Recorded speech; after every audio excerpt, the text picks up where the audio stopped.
Up next on the forum, child abuse and neglect can be addressed and can be prevented. Find out how our community is reaching out. Norfolk is now offering hands-only CPR training to the public and how to convince tweens and teens that healthy eating really is good for them. The forum begins now.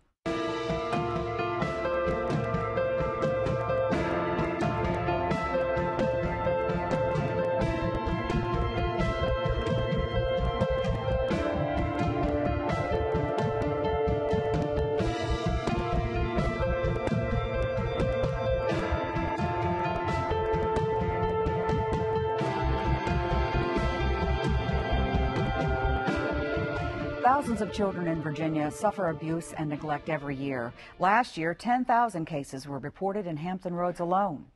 What can we do as a community to help the children and the parents involved?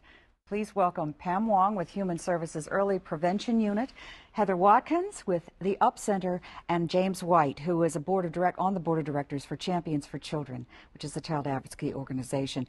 Thank you for coming here to share some tools that maybe just people in the community can use, parents, and certainly this will all benefit children in some way, shape, or form. So each of you represents an organization that puts the child at front and center, which is enormously important, and the month of April happens to be Child Abuse Prevention Month, and we are doing a number of things in the community to call attention to it. The pinwheels, for instance. Pam, you brought this lovely pot with pinwheels in it, so the campaign is being utilized with Human Services this year. The UP Center has been involved with this for a while, and Champions for Children always posts it on their website so people can get to it and find out how to make their own or get their own. Yes. So what is it trying to tell our community? We have some gardens planted around the city. Well, we're excited about the Pinwheels for Prevention campaign. It's our first year celebrating and recognizing the Pinwheel campaign in Norfolk. So it takes more of a positive spin during the month of April that all children deserve to have a healthy and happy childhood. So we've encouraged city departments and agencies and businesses across Norfolk to plant pinwheel gardens, whether it be outside in the front of their building or in small little pots around the office, just to raise awareness for children and families. Okay. Is there any place in particular we might see these pinwheels? Well, actually, downtown, the Hurrah Players have a wonderful display of pinwheels. Also at Social Services, the UP Center. Just, you know, they're kind of popping up throughout downtown and throughout Norfolk. Okay, great. So when you see them, now you're going to find out what they're all about. And Heather, the UP Center has been involved with pinwheels for a while, and you have a little setup yourself? Yes, ma'am. We do have a pinwheel garden set up at all 7 of our different locations throughout the Hampton Roads area. Okay, good. So they're everywhere. Yes. And James, I don't know if you have a pinwheel garden at home or the organization, but I know that your organization does support it. So let's talk a little bit about what Champions for Children does and, you know, what you represent. Champions for Children really is an organization that we pride ourselves in trying to educate our community and raise awareness for child abuse. A lot of people don't realize a child dies each month from abuse and neglect in Hampton Roads, and which is a horrible thing to think about, really. Right. And we really feel that we can help in the cause by helping to educate people and raising awareness of what's happening right here in our community. Okay, you do have an awareness event that's taking place the end of April, is that correct? We have a great event that's coming up on April 23rd at Il Giardino's restaurant at the oceanfront. That's from 5 to 9. We will be having a celebrity night, just a way for us to have a good time and raise awareness and raise a little money to help not only our organization but others in the Hampton Roads area. So what would people need to do? To just go to the restaurant and have dinner that night? Or? You come out to the restaurant, have dinner that night. We'll be doing raffles. The restaurant has been gracious enough to provide a portion of the proceeds back to the organization. Wonderful. We'll have a lot of local celebrities and entertainment. And it's just a great time for a great cause. Okay, great. It's good to know. So April 23rd, is April that correct? 23rd, Okay, yes. at El Giardino in Virginia Beach. Good. The UP Center has, of course, been providing some free seminars and such for parents and earlier in the month, but overall the UP Center is very much an advocate for children, and they provide things, resources for parents year round. Yes, that's correct. We are going to be providing a couple of additional parenting workshops that are free and open to the public, one at the YMCA in Norfolk and one at our UP Center one of our UP Center locations. That information is on our website. Okay. As well, we will be present at the Virginia Living Museum's Earth Day event, which is going to be Saturday, April the 14th. And then we'll also be doing a partnership with the Lansdowne Commons Shopping Center area in Virginia Beach, where all proceeds actually from that particular event will benefit our foster care and adoption program. That's April 25th. Okay, so you have a foster care and adoption program, and you have parenting classes that are available to parents, and so they should inquire. As you saw, there was information on the screen. We'll put it up again as we continue to talk. And Pam, as the supervisor for early prevention at the Department of Human Services, your unit too has been greatly involved in providing these resources. We've been busy, as James mentioned, raising awareness and educating parents and neighbors about some of the warning signs of child abuse and neglect, about how to intervene, and as well as just some basic safety tips for parents and pointers. You know, a lot of folks just don't know where to turn for help when there's having some difficulty with their children or with their family situation. Okay. So it's good to raise awareness, to take a community approach. There will be a Champions for Children is planting a pinwheel garden at City Hall on the 14th, I believe. The mayor will issue a proclamation. We've got some table displays at City Hall we're going to set up and at various locations across the city, just to give parents some information and give them the resources to talk to a professional if they need some help or some direction and where to go. Okay, great. So if you happen to be riding around the community and you see these pinwheels, you'll know that that will be a place where you can go in and get a hold of some of these, either the actual pamphlets and brochures, they may have them right at hand, or at least information on more information on resources that you can acquire. Norfolk is really a resource-rich community. There are a lot of programs out there for families that they just aren't aware of. So part of what we're trying to do is just connect folks to the right programs. Right. And this is a great way to do it. They're actually very pretty when they move. But I can't blow hard enough to get them to move right now. But they're lovely and look real pretty when there's a light breeze, which, well, I guess we could have said that we do have breezes in the area. They're not always light. But anyway, they're very pretty to look at. They're eye-catching, and that's the point. Want people to notice that they're there and what they stand for. If there's anything you could tell parents today about how to deal with the stresses of parenthood, is there something you could share with them that might just get them to stop and think before they act? I think a lot of parents are really hard on themselves. I think that's something that all parents, I think, should consider. You know, when I think a child is having a tantrum or something of the like, I think it's important to actually kind of look at the child and think about, okay, you know, instead of what's wrong with the child, maybe what's happened to them and how they're dealing with it. Maybe they didn't get a nap and you just took them to Walmart. You know, like just little things like that to really try to process why the child is acting the way that they are, I think would be really important for parents to do. And also to take it easy on themselves, I think. Okay. And take a deep breath. Taking the deep breath. Yes. Yeah, it is important to step back and do that. You have to catch yourself in the act, though, don't you? Yeah. And that's hard to do, but maybe encouraging people just to do it might get that habit started, and that can really make a big difference. And you're dealing with teens as well as younger children, and they can be a challenge in their own right. Well, and usually communication issues really struggle. You know, when your child is little, we were laughing earlier on the set, you know, when they're born and they're small, you put them somewhere, they stay there. And then they're up and moving around and really have a mind of their own, and especially into adolescence, their brain is still developing, they're still learning, they're still growing, learning how to process information. So sometimes we as parents have to change our communication style, especially with our, you know, tween age students and teenagers, because they may not be able to express their feelings, and sometimes it really takes a minute to take a deep breath and listen and ask the right questions.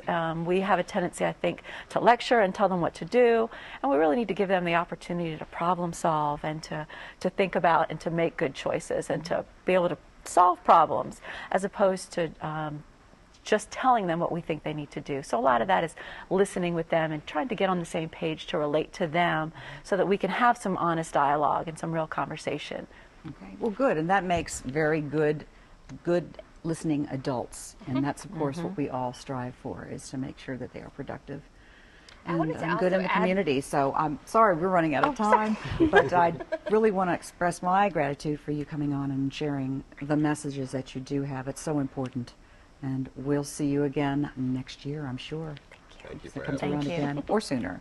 And when we come back, Norfolk Fire Rescue shares how its team can help you save a life.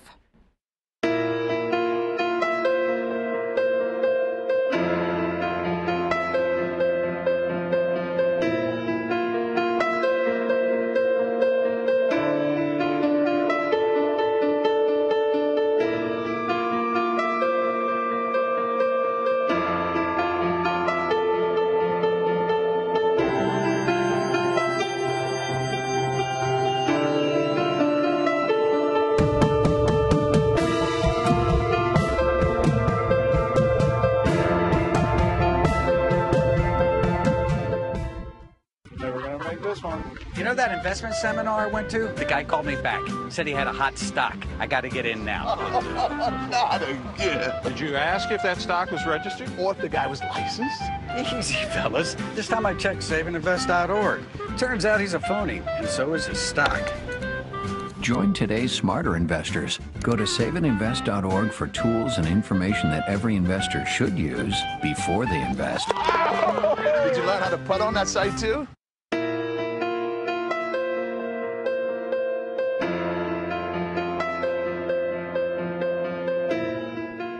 Most of us are aware of what CPR is and how it may work, but now Norfolk Fire Rescue is taking CPR to the streets and encourages you to get involved. Lieutenant George Van Houten and Robert Brandt, a firefighter and paramedic, have been involved in taking CPR training to a whole different level, and this is something that perhaps may encourage more people to actually become involved if there's an incident and they happen to be present, which can happen unexpectedly, because that's usually the way it works.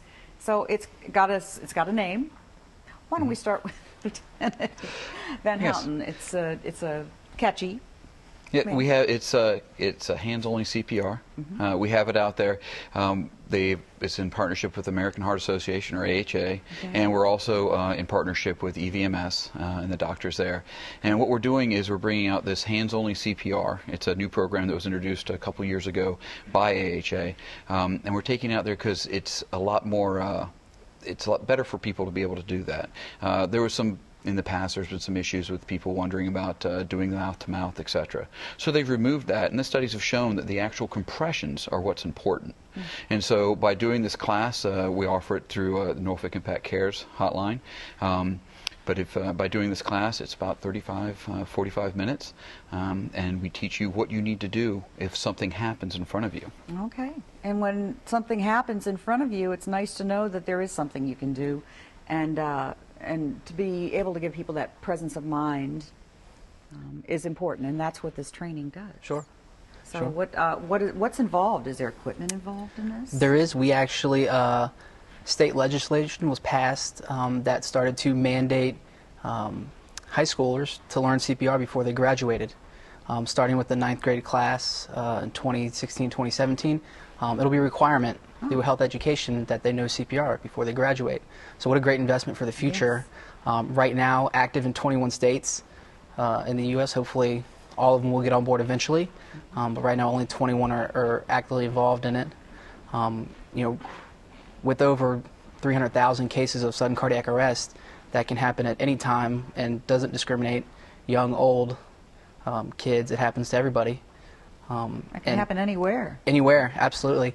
They did find that with some studies, 70% of the time, the cardiac arrest happens in the house, in the home. So the chances of you doing CPR on your loved one or relative or a close friend are very high. Okay. We have a couple of pictures that give you just a general idea of what they're using to practice compressions and such. And these were taken at City Hall in the main lobby when you were offering it to staff and and such. So you have somebody who's assisting you. You mentioned, I don't know if you're always on site, but you have somebody who assists. We have it's a nice kit that comes in a bag that we deliver to our operational folks. We're not the ones who go out and teach it every single time, but we have the gentlemen off the fire engine or off the medic or the ladder trucks, the battalion chiefs. Actually, they're the ones who go out and they're the voice for us. They're the people that do the hands-on with the community to show them that we're here to help you guys, to teach you guys this. It's a simple little blow-up doll. They blow 10 or 20 of them up. And they show the video and they go to town. Okay. Speaking of videos, we have a little video of some of the training that took place, so you can actually see it in action. And were you a part of these particular sessions? The video is going to show, this was a couple weeks ago, this was our, we went down to City Hall, and we, as everybody came through City Hall, be it a city employee or just somebody coming in to do some business at City Hall, we offered it to them. Classes we rotated through every 30 minutes, and during these classes we kind of, it wasn't just the CPR portion, we kind of covered what you needed to do in case of emergency, which is stay calm, call 911, get help coming to you, and then you can start assessing your patient. Which in and of itself is a gold mine of, if you're ever in that situation, what do I do first? Well, we've given those people that type of structure so they can start figuring it out. And then we did compressions. You'll see some of the people in the white coats are the first-year med students, and Dr. Barry Knapp in there as well. And we did the instruction of what to do, how to do it, and where you're looking to go as long-term as far as taking care of this. We had, I think, some 62, 63 people that came through that day. We offered sessions, as I said, every 30 minutes, and we also covered the AEDs, or automatic external defibrillators. And you'll see those in malls and shopping places, public buildings, etc. So a lot of people see that on the wall. It looks really cool, but not sure what to do with it. And so we covered kind of what you have to do. And again, that exposure helps people to understand what their role can be and what little it takes to help out a lot. Yeah, it really helps to put it into context, doesn't it? It absolutely does. You have been very, very big on getting this implemented in this city. Yeah, I mean, again, with the studying the cardiac arrest, the big puzzle that it is, they found CPR was such a huge component to it. And when I was out on the street before I was assigned to training, you would always show up on a call of a cardiac arrest, and nobody was doing CPR. The person was just laying there on the ground. They found that for every minute that CPR is not done, you lose 10% chance of survival. So every minute counts. While we're quick, we can get a unit to you within 4 to 5 minutes. With all of our advanced life support capabilities, that 4 to 5 minutes was extremely important in getting CPR started. So that was it just was a huge goal for me. How can we improve this and make Norfolk one of the safest cities to suffer cardiac arrest in? Yeah, I mean, and it's important that people know, but that they also understand it's something they can do. It's not a big mystery. The classes themselves last how long? They're roughly about 35 to 45 minutes long, depending on question and answers sessions, and if they want to cover the AEDs or not. We leave that up to the people at the class. Okay. How large are your classes? We're set up to take anywhere. We want to get the most we can out to the public, so we can do 8, 10 people all the way up to, I think we've got kits to 20 now. And then if necessary, if we have a larger class, we've talked with the police department as well, and they have some trainer kits that we can use as well for that. So we'll accommodate any class size we can, and if it gets too big, well then that's beneficial for us. So we'll do rounds and rotations, and so instead of just coming for one 35, 45-minute class, we'll schedule it for 2. As we can get this information out here, this is stuff we want to do to help the community. As you know, Norfolk Fire Rescue, we have the smoke detector program that's out there that we help with that. We've got the cooking fires. We're trying to reduce those as well. And so anything we can do to help the public is what we're here for. So we'll do, as Mr. Brandt mentioned earlier, CPR. Our dispatchers will turn around and tell you what to do for CPR if you're on scene, if you stay on the phones with them and stuff like that. Wow. So it's anything we can do to help get this message across. And just like he said, the compressions are what's important.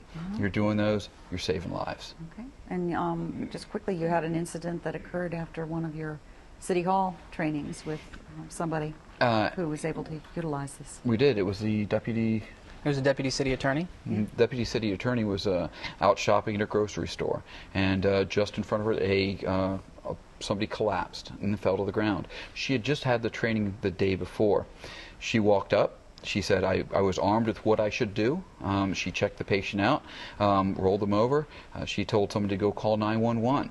And then she assessed the patient. They were still breathing. They didn't even need CPR. But the fact was that she knew what to do, and she felt empowered to be able to act. And that, if we bring that home, that's enough. It's know what to start doing, and then we'll take over from there. Okay, great. And you can call the Norfolk Impact Care Center to get to set up a time. Is that how it works, or to be told what the schedule is? Yeah, sure. Yeah, they call to take your information. An email is generated to 3 people, and we'll get in touch with you within 72 hours. Great. So you might have a group or an organization that wants to learn this, and you can bring that to them. Church, yeah. Your civic community or civic leagues, boys clubs, girls clubs, anything we can do to get the message out there. Yeah. Well, there are a lot of opportunities to get the word out, and the fact that it doesn't take as long, but it still can accomplish so much when unexpected things happen. You can't beat that. So. Thanks a lot for sharing the information, and I'm sure people got a lot out of seeing the video too. Gives them an idea that this is something that pretty much anybody can try. Absolutely. Thank you for your time. Thanks a million. Right. Still to come, attention getting ways to convince kids and teens to enjoy all the benefits of healthy eating.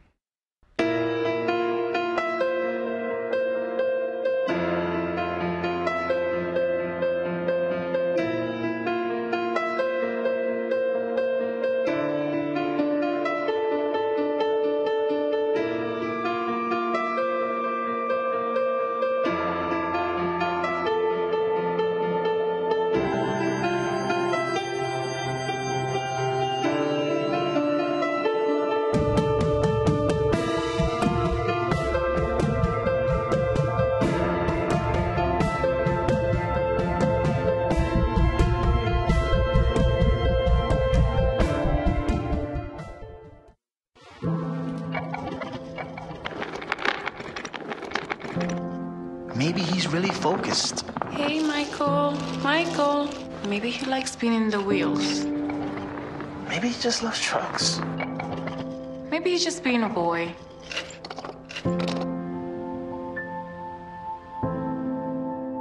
Preoccupation with objects is one early sign of autism.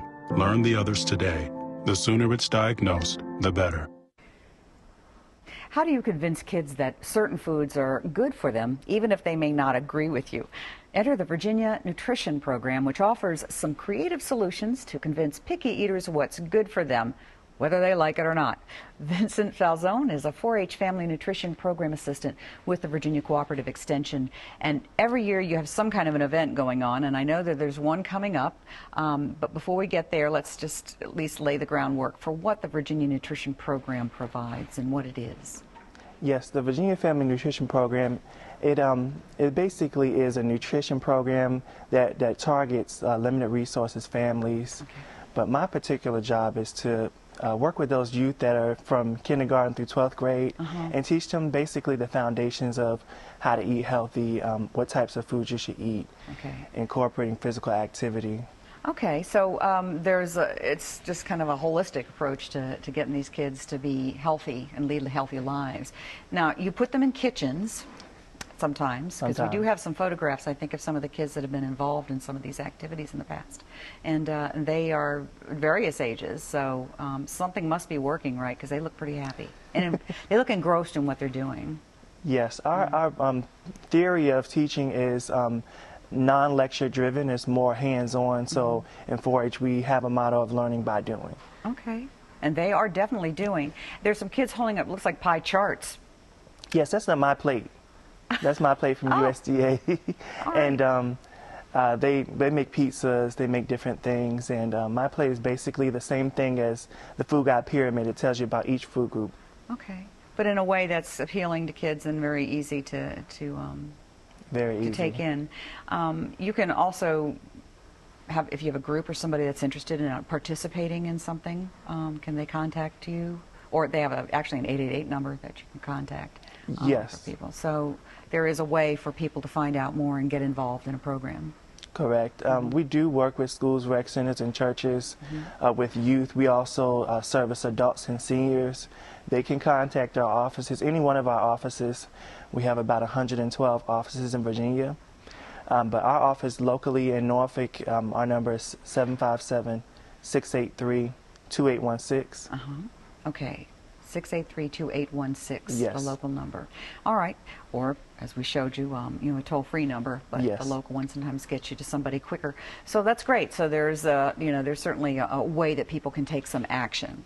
So let's get down to one way that the kids can get involved in having a pretty good time, and this is a particular age group. First of all, what is it called? This upcoming event is called what? This upcoming event, we're very excited in Virginia Cooperative Extension. It's called Teen Cuisine Day. We normally have, it's pretty much a spin-off of one of the curriculums that we use for grades 6th through 12th grade. It's called Teen Cuisine. But Teen Cuisine Day is basically a day of fun and education, of course. And the teens are going to be in 4 workshops. They're going to have anything from cooking demonstrations, food tastings. It's all free, of course. Nice. And it basically is more of a lifestyles approach to cooking, because once teens grow up and they graduate from high school, what next? What are they supposed to do next?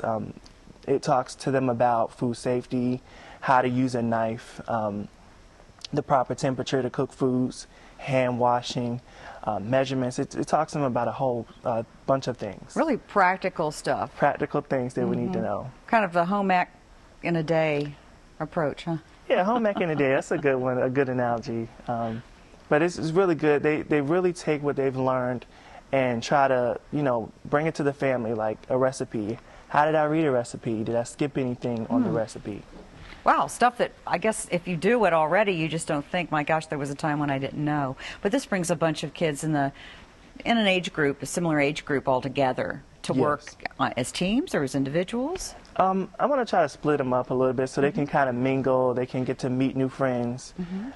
It's not only just going to be cooking, it's going to be some entertainment too. Oh, great. So there's a little bit of everything for everyone there. Yes. And this is at the Lamberts Point Community Center. But that you don't have to live in that area necessarily to come. No, you don't have to live in that area necessarily to come. We wanted to do, Norfolk is huge. Yes. And it has lots of spaces with kids in it. So we want to try to target those kids because, something positive for them to come out to and learn at the same time. And it is free, so. Yep. If you're in grade 6 to 12 or you have a child that is in grades 6 to 12 or more than one child, they are welcome to come to Lamberts Point Community Center and participate in going to the workshops. And the hands-on stuff, I think, would be probably the most fun. And the fact that they get to actually try whatever it is that they put their hands on is probably fun, too. Yes, and we have a number of different people that are helping us with the event, such as the Public Health Department in Norfolk. Of course, Walmart is one of our sponsors, too. All right. So. Great. So the Virginia Nutrition Program, and then the Teen Cuisine Day, which happens on April 18th. So, Vincent, thank you so much for sharing good news once again. And reaching out to our tweens and teens, because they really are our future. And we need to show them how it's done and how it's done right. Yes, and they want to actually give you something. It's a Teen Cuisine Day shirt. Oh, thank you. So making you an honorary teen. All righty. All right, and with that, I'm going to close the show. Don't forget Teen Cuisine Day, Virginia Nutrition Program. Thank you, Vince. Thank you for joining us. We'll see you again next time. Bye.